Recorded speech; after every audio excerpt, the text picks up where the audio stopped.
वालेकुम फ्रेंड्स, आप देख रहे हैं आमना मलिक कोचिंग सेंटर। मैं हूं आमना।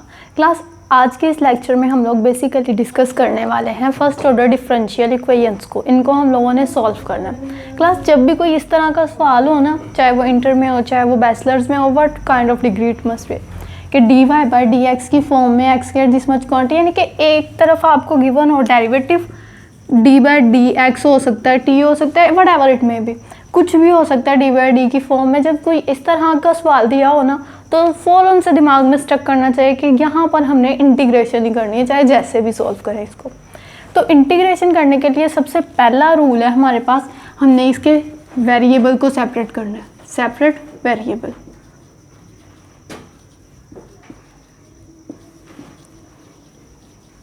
वेरिएबल्स को सेपरेट करना है। अब सेपरेट वेरिएबल को सेपरेट करने का मतलब क्या है, हम लोगों ने सबसे पहले जो y वाली टर्म्स है उनको उठा के y वाली साइड पे ले जाना और x वाली को x वाली के साइड पे। और हम लोगों ने क्या करना है, बेसिकली जो वेरिएबल ऊपर होता है, अगर ऊपर y है तो हम लोगों ने y वाले सारे इधर इकट्ठे करने हैं, अगर ऊपर x है तो x वाले सारे इधर इकट्ठे करने हैं, यानी कि जो वैल्यू ऊपर होगी वो वाले उस साइड पे इकट्ठे करने और जो नीचे होगी उसको दूसरी साइड पे इकट्ठे करने। रीज़न ये है कि आप देखें, वो आपको नेक्स्ट पता चलेगा जब नेक्स्ट स्टेप में हम करेंगे। तो सबसे पहले देखें, यहाँ पर डी वाई है, ऊपर डी वाई है, तो मैंने वाई वाले सारे इधर इकट्ठे करने। तो वाई वाला इधर क्या है, एक वाई है और वो भी डिवाइड हो रहा है, इधर डिवाइड है तो इधर आके multiply, y d y over d x is equals to x square over 1 plus x cube. Integration करनी, इंटीग्रेशन में बेसिकली होता ही है इंटीग्रल सिंबल, कोई ना कोई फंक्शन और साथ में डेरिवेटिव में कुछ भी, डी वी कह लें, डी एक्स कह लें, वट एवर इट में भी। अब हमारे पास सिर्फ एक ही डेरिवेटिव होता है, यहाँ डी वाई डी एक्स है तो हम डी एक्स को उठा के इधर ले आते हैं। तो y d y is equals to x square over 1 plus x cube, साथ में डी एक्स। अब देखें, इधर भी डी एक्स ऊपर आ गया और सारे एक्स वाले फंक्शन इधर आ गए, इधर वाई आ गया और डी वाई साथ में आ गया। दैट्स वाई हम लोगों ने ऊपर वाले फंक्शन को एक जहाँ उस साइड पे इकट्ठा करना और दूसरे को दूसरी साइड पे इकट्ठा करना। अब दूसरा स्टेप क्या है, इंटीग्रेट ऑन बोथ साइड।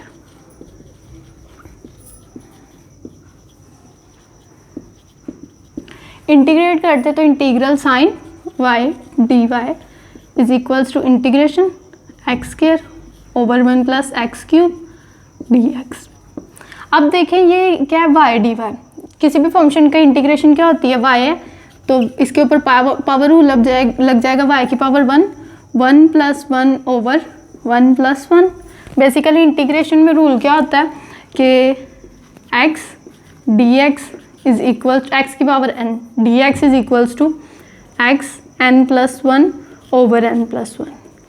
यहाँ n क्या था 1, तो n plus 1 over n plus 1 is equals to. अब देखें, ये दिखने में खौफनाक लग रहा है लेकिन ये बहुत ईजी है। इधर देखें, नीचे वाला फंक्शन क्या है 1 का डेरिवेटिव 0, एक्स क्यूब का डेरिवेटिव 3x स्क्वायर।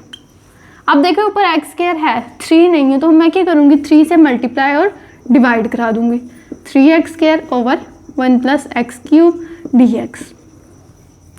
अब इधर भी एक हमारे पास इंटीग्रल बन गया, ये क्या है y square over 2 is equals to 1 over 3 integral. अब देखें, नीचे फंक्शन है, ऊपर डेरिवेटिव है, तो यहाँ पर ln of 1 plus x cube plus c1 integration constant.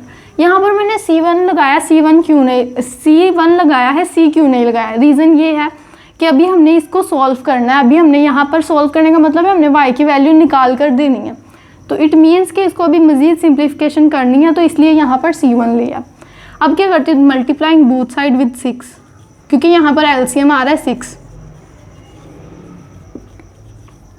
Both side with 6, तो क्या हो गया, यहाँ 6 मल्टीप्लाई होगा तो 3y square is equals to 2 ln of 1 plus x cube plus 6 c1।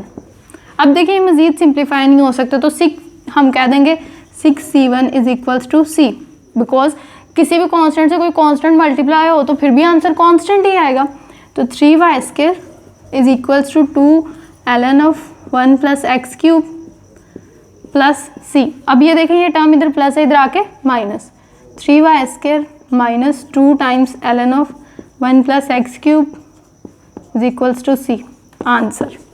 इस तरह से हम लोगों का जो है वो पहला सवाल आसानी से सॉल्व हो गया। अब चलते हैं हम लोग नेक्स्ट प्रॉब्लम की तरफ।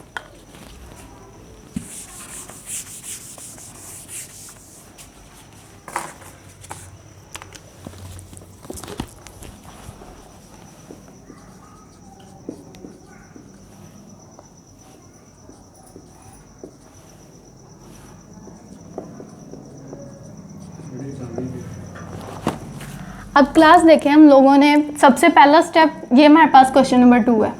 सबसे पहला स्टेप हमने सेपरेटिंग वेरिएबल्स करने हैं। अब इसके वेरिएबल्स भी सेपरेट करने होंगे, तो पहले काम करते हैं कि प्लस वाला साइन है इसको उठा के इधर ले आते हैं, माइनस हो जाएगा। D Y by D x is equals to minus time y square sine of x. अब देखें फिर से वही बात कि जो ऊपर होगा वो इस साइड इकट्ठा होगा, जो नीचे होगा वो इस साइड इकट्ठा होगा। ऊपर y आया तो ये y वाली टर्म इधर आ जाएगी, 1/y स्क्वायर हो जाएगा। D Y by D x is equals to minus sine x. ये मेरा माइनस इधर रखने का मकसद वाला क्या है, देखें जो कोस की इंटीग्रेशन होती है ना, cos x is equals to होता है minus cos x equal to होता है साइन एक्स के। इसको उलट भी लिखा जा सकता है कि cos x is equals to minus sine x, इसलिए मैंने माइनस को इस साइड रखा, वरना उस साइड भी ले जाएं फिर भी सवाल सॉल्व हो जाएगा। ये 1/y square d y is equals to minus time sine x d x. अब दोनों साइड पे सेपरेटिंग वेरिएबल हो गए, अब इंटीग्रेट कर देते हैं। 1/y square d y is equals to minus time sine x d x. अब ये क्या आएगा इसके ऊपर भी, अब ये y की पावर ऊपर जाके -2 हो जाएगी, d y is equals to ये तो cos x हो जाएगा प्लस c1। अब ये देखें y की पावर -2, पीछे जैसे हमने यहाँ पर पावर रूल लगाया था वैसे यहाँ पर भी पावर रूल लगाएंगे। y की power -2 + 1 over -2 + 1 is equals to cos x plus c1। यहाँ से क्या आएगा हमारे पास, -1/y is equals to cos x plus c1। ये टर्म उठा के इधर ले आते हैं और c1 उधर ले जाते हैं। -c1 is equal to cos x plus 1/y। अब हम लोग कह देते हैं कि c is equals to minus time c1, तो c is equals to cos x plus 1/y। ये हमारे पास दूसरा सवाल भी सॉल्व हो गया। आई होप आप लोगों को ये दोनों सवाल अच्छे से समझ आए होंगे। अगर कोई भी मसला है तो आप मुझसे कमेंट सेक्शन में पूछ सकते हैं। Like share and subscribe.